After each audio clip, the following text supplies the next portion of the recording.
Healthcare is the most important issue to Americans ahead of the midterms, followed by the economy and jobs. That's a reality check. Polls, and perhaps even more importantly, political ad buys bear this out. But President Trump's closing arguments have careened away from these bread and butter issues. After pipe bombs were mailed to some of Trump's top targets in media and politics, Trump doubled down on the divisive rhetoric, calling the press, again, the enemy of the people.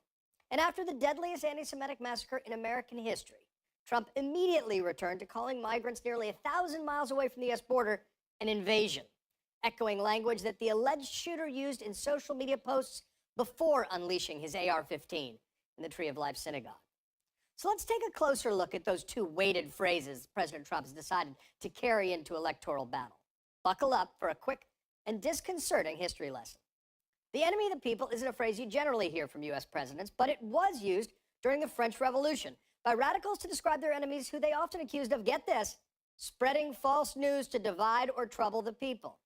It was trotted out again during the Soviet era to justify mass murder by Lenin and Stalin. When Khrushchev took over, he apologized for the state-run slaughter, explaining, quote, the formula enemy of the people was specifically introduced for the purpose of physically annihilating real or imagined political opponents.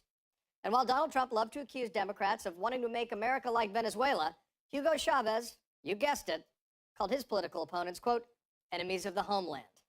But what about invaders? Well, the word recalls an ugly history when it's been directed at immigrants. For example, in 1884, a U.S. Senator named Byron Cutchin of Michigan painted poor immigrant laborers from Southern and Eastern Europe as, quote, the Goths and Vandals of the modern era. They come only to lay waste, to degrade and destroy. Well, my grandparents would later immigrate from that region. Arguments from the notorious Chinese Exclusion Act were full of talk about the Chinese invasion, and the Supreme Court, which upheld the law, even wrote in its decision about the, quote, vast hordes of Chinese that were, quote, crowding in upon us.